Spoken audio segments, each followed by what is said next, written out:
Companies laying off workers across industries. Vacation rental company Vacasa cutting 800 jobs just yesterday. This off the heels of Peloton, remember, cutting 400 jobs earlier this month, and Tesla slashing jobs both in the U.S. and China. And joining us now is the author of the new book, The Problem with Change, Ashley Goodall. Ashley, good to have you. Good to be here. So you actually just wrote about this issue. It's an op-ed for the New York Times, actually. Right. Yeah. And I think you were kind of specifically focused on layoffs in Silicon Valley. And I think you called it the unnecessary layoff. What did you mean by that, actually? Well, simply that the companies are generally profitable who are making these layoffs. And I think lots of us look at that when we hear layoffs and go, oh, they probably had very little choice. They're probably like struggling to stay in business. But actually, if you look at the wave of layoffs since the beginning of 2023, particularly in the Valley, you find out that the companies doing the layoffs are pretty profitable and indeed have turned around and subsequently hired people after that. And so you have to ask yourself really what's going on. Are they actually, do you think part of what's going on there though is this shift in AI? I mean, we're told it's going to be historic, internet, mobile, now AI, and some execs in Silicon Valley are just saying, listen, because of that, I've got to emphasize some areas, soft pedal others. I think what it is more profoundly is that we're addicted to change in organizations, and that we sort of leaders have been brought up to think that if things aren't going the way I want them to go, what I have to do is to change things and change things and change things and change things and change things.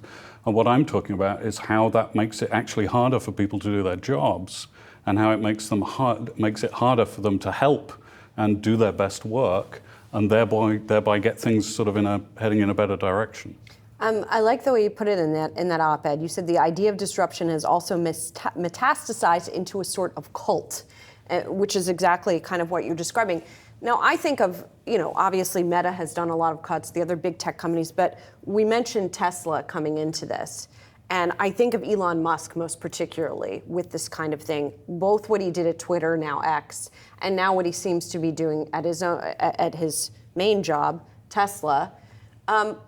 What do you think reverses that? Do you know what I mean? Because for the publicly traded companies, they tend to be rewarded when they do these things. I think that's a big problem. If you look at the science of human performance, which is arguably a kind of important thing to look at if you're leading a company that has humans in it and we're trying to help them perform, you find out that the foundation of a lot of great performance is stability, which is not stasis, it's not standing still, but having a reasonably predictable environment so we know how we can plug in and we know how we can interact with others and we know how we can collaborate and we know how we can innovate. So I think you have to look at companies that are doing change after change after change after change and go, how does that become a long-term value proposition for anyone?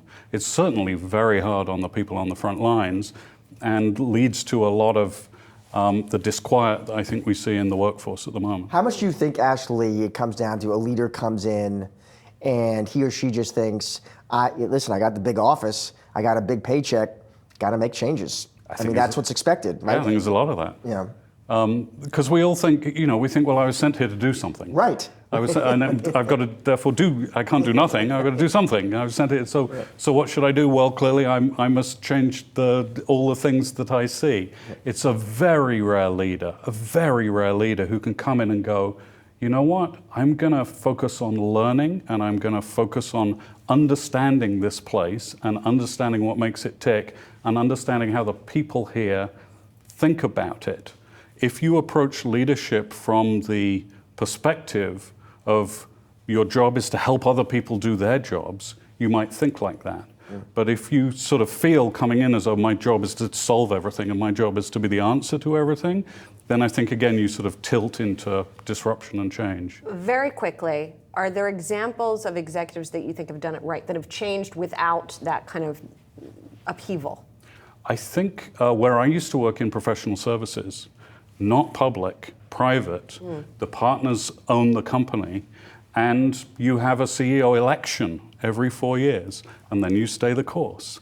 And things tend to change much more slowly in those environments. Certainly in 14 years at Deloitte, I saw a lot more deliberation about change and a lot more putting the people first, because the partners knew that they needed the best people, and the best people were hard to find, and they wanted to, again, support them in doing their work well. So I think the public-private difference is something we could all learn from. Interesting. Thanks, Ashley. Thank you. Appreciate it.